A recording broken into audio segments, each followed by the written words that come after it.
Hi welcome back to Nalini vlogs in Kannada. ಇವತ್ತು ಬಂದ್ಬಿಟ್ಟು ನಾನು ಚಿಕನ್ ಕಬಾಬ್ ರೆಸಿಪಿ ಮಾಡಿ ತೋರಿಸ್ತಾ ಇದ್ದೀನಿ. ಬನ್ನಿ ಈಗ ಹೇಗೆ ಮಾಡೋದಂತ ನೋಡೋಣ. ಇನ್ನು ನನ್ನ ಚಾನಲ್ನ ಯಾರೆಲ್ಲ ಸಬ್ಸ್ಕ್ರೈಬ್ ಮಾಡಿಲ್ಲ ಫ್ರೆಂಡ್ಸ್, ಪ್ಲೀಸ್ ಹೋಗ್ಬಿಟ್ಟು ಸಬ್ಸ್ಕ್ರೈಬ್ ಮಾಡಿ. ಹಾಗೆ ವಿಡಿಯೋ ಇಷ್ಟ ಆದರೆ ಮಾತ್ರ ಲೈಕ್ ಮಾಡೋದು ಮಾತ್ರ ಮರಿಬೇಡಿ. ಕಮೆಂಟ್ ಬಾಕ್ಸಲ್ಲಿ ಕಮೆಂಟ್ ಮಾಡಿ ನಿಮ್ಮ ಫ್ರೆಂಡ್ಸು ಮತ್ತು ಫ್ಯಾಮಿಲಿಗೆ ಶೇರ್ ಮಾಡಿ. ಪ್ಲೀಸ್ ಸಪೋರ್ಟ್ ಮಾಡಿ. ಈಗ ಬನ್ನಿ ಹೇಗೆ ಮಾಡೋದಂತ ನೋಡೋಣ. ಈಗ ಮೊದಲಿಗೆ ನಾನು ಚಿಕನನ್ನು ತೊಗೊಂಡಿದ್ದೀನಿ. ನಾನು ಸ್ಕಿನ್ಲೆಸ್ ಚಿಕನ್ ತೊಗೊಂಡಿದ್ದೀನಿ. ನಾನು ಒಂದು 3/4 kg ಚಿಕನ್ ಇದೆ.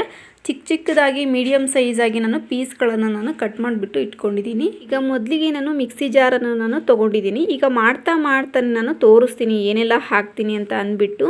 ಈಗ ನಾನು ಮಿಕ್ಸಿ ಜಾರ್ಗೆ ನಾನು 2 ಗೆಡ್ಡೆಯಷ್ಟು ಬೆಳ್ಳುಳ್ಳಿ ಹಾಗೂ 4ರಿಂದ 5 ಇಂಚಿನಷ್ಟು ಹಸಿ ಶುಂಠಿ, 4 ಪೀಸಷ್ಟು ಚಕ್ಕೆ ಹಾಗೂ ಒಂದು 6 ಹಸಿಮೆಣಸಿನ್ಕಾಯಿ, ಒಂದು ಅರ್ಧ ಟೇಬಲ್ ಸ್ಪೂನಷ್ಟು ನಾನು ಕಾಳು ಮೆಣಸನ್ನು ನಾನು ಹಾಕ್ಕೊಳ್ತಾ ಇದ್ದೀನಿ. ಸ್ವಲ್ಪ ನೀರನ್ನು ಹಾಕಿಬಿಟ್ಟು ಇದನ್ನು ರುಬ್ಕೊಂಬರ್ತೀನಿ ಈಗ ಸಾಫ್ಟಾಗಿ.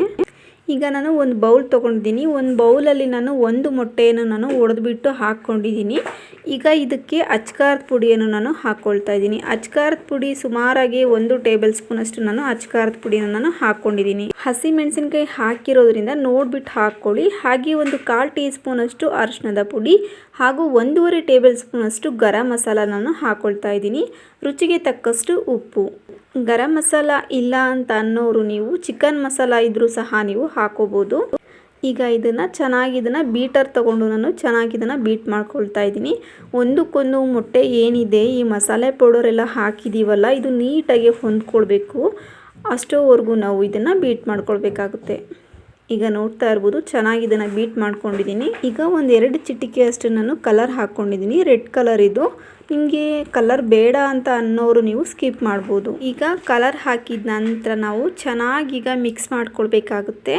ಮಿಕ್ಸ್ ಮಾಡ್ಕೊಂಡಿದ್ದಾದ ನಂತರ ಈ ರುಬ್ಬಿರುವಂಥ ಪೇಸ್ಟ್ ಏನಿದೆ ಆ ಪೇಸ್ಟನ್ನು ನಾನು ಈಗ ಹಾಕ್ಕೊಳ್ತಾ ಇದ್ದೀನಿ. ಪೇಸ್ಟನ್ನು ಹಾಕಿದ ನಂತರ ಇದನ್ನು ಅಷ್ಟೇ ನೀಟಾಗಿ ನಾವು ಮಿಕ್ಸ್ ಮಾಡ್ಕೊಳ್ಬೇಕಾಗುತ್ತೆ.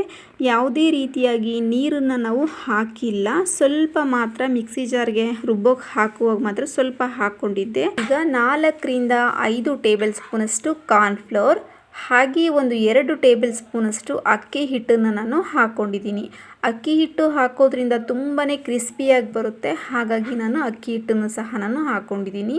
ಈಗ ಇದನ್ನೆಲ್ಲ ನೀಟಾಗಿ ನಾವು ಮಿಕ್ಸ್ ಮಾಡ್ಕೊಳ್ತಾ ಇದ್ದೀನಿ. ಈಗ ಮಸಾಲೆ ನೀಟಾಗಿ ಮಿಕ್ಸ್ ಆದ ನಂತರ ನಾನು ಈ ಚಿಕನಲ್ಲಿ ಹಾಕ್ಕೊಂಡಿದ್ದೀನಿ.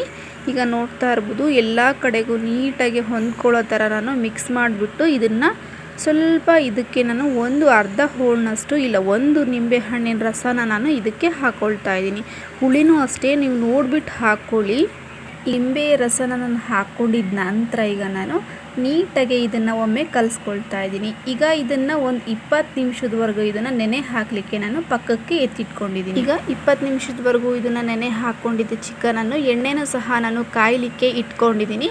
20 ನಿಮಿಷ ಅಂದರೆ ಟೈಮ್ ಇಲ್ಲ ಅನ್ನೋರು 20 ನಿಮಿಷ ಇಟ್ಕೊಳ್ಳಿ. ಟೈಮ್ ಇದೆ ಅಂತ ಅನ್ನೋರು ನೀವು 1/2 ಅವರ್ ಹಾಗೆ 1 ಅವರ್ವರೆಗೂ ಇದನ್ನು ನೆನೆ ಹಾಕ್ಕೋಬೋದು.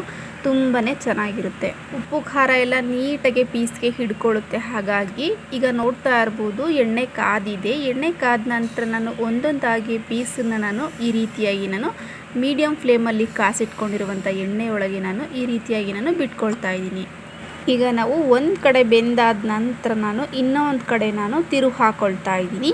ಇದು ಸ್ವಲ್ಪ ಕ್ರಿಸ್ಪಿ ಆಗೋವರೆಗೂ ಹಾಗೆ ಗೋಲ್ಡನ್ ಬ್ರೌನ್ ಬರೋವರೆಗೂ ಇದನ್ನು ಹುರ್ಕೊಳ್ಬೇಕಾಗುತ್ತೆ.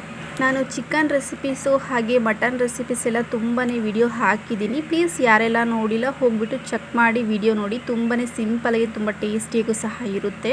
ನಿಮಗೆ ವಿಡಿಯೋ ಇಷ್ಟ ಆದರೆ ಪ್ಲೀಸ್ ಸಬ್ಸ್ಕ್ರೈಬ್ ಮಾಡಿ. ಈಗ ನೋಡ್ತಾ ಇರ್ಬೋದು ಚಿಕನ್ನು ನೀಟಾಗಿ ರೋಸ್ಟ್ ಆಗಿದೆ. ಈಗ ಚಿಕನ್ ಕಬಾಬು ಈಗ ನಾನು ನೀಟಾಗಿ ಹುರಿದಾದ ನಂತರ ಎಲ್ಲನೂ ಸಹ ನಾನು ಪ್ಲೇಟ್ಗೆ ತಗೊಳ್ತಾ ಇದ್ದೀನಿ.